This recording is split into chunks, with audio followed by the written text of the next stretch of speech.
Hey there guys, welcome to Gaming Basis, and on today's video of Zynga Poker, I'm gonna show you how to log in to your account. So without further ado, let's dive right into it. Once you open up your Zynga Poker, you should be greeted with this screen right here. This is the login screen of Zynga Poker game. If you created your account using Facebook, then just go ahead and tap on login with Facebook to log into your account.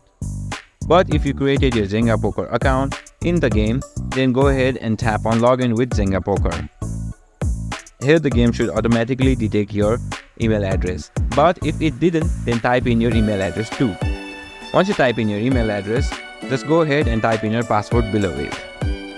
Once you type in your password, go ahead and tap on the green button that says login. Now the game is logging me into my account. And just like that, I have been logged into my account, and you can log into your account by following the same steps shown in the video.